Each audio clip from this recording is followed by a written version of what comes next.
up for your right. Get up, stand up. Stand up for your right. Okay, so I'll tell you about Marcus Mufuma because we were just talking about like the situation of refugees and things like that in Austria.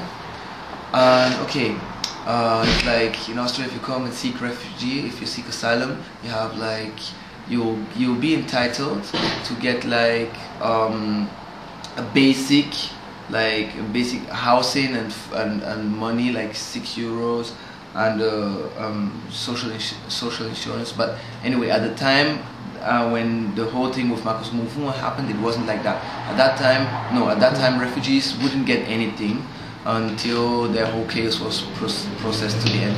So it's like you get in your first interview, and then normally in most of the cases this one is negative. Then you wait for the second interview. You appeal. After that, you wait for the second interview.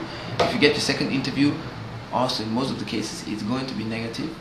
And after that second interview, it's getting like dangerous for you, because from that time on, police can come at any time to pick you up and arrest you and send you back home by force.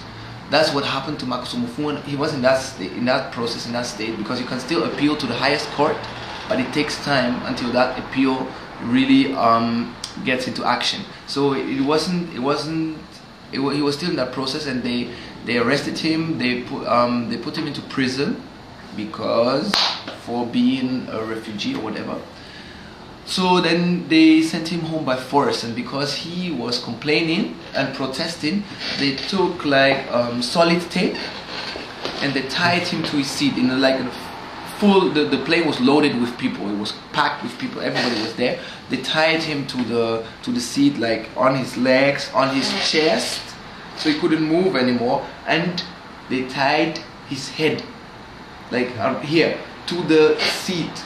Yeah. So he was really trying to escape and moving, yeah, and breathing hardly. So because he was in a very emotional state, so they tied him really hard with that solid tape, and like that, and they left him like that. From Wien, they were going through Bucharest, and they left him, and the guy was struggling until at the moment he stopped and he got calm. And when he came to Bucharest, they realized that the guy had died, because he couldn't breathe anymore, because they tied his mouth up to here. So the solid tape was even covering his nose so much that the guy just died. So it's like a case of murder, but it wasn't treated like that, because the two people that were supposed to bring him to Nigeria were policemen. So then the whole case went into the media, and they said he had a heart attack. So they said that Marcus Mufuma died of a heart attack, and they made an autopsy, and they said like, yeah, he had a weak heart and whatever. So people went protesting on the streets here in Vienna. Even the black community started to organize itself. So like, people, we have to do something, we have to come up. So you saw the first time here in Wien, you saw black people marching on the streets, organizing themselves, protesting.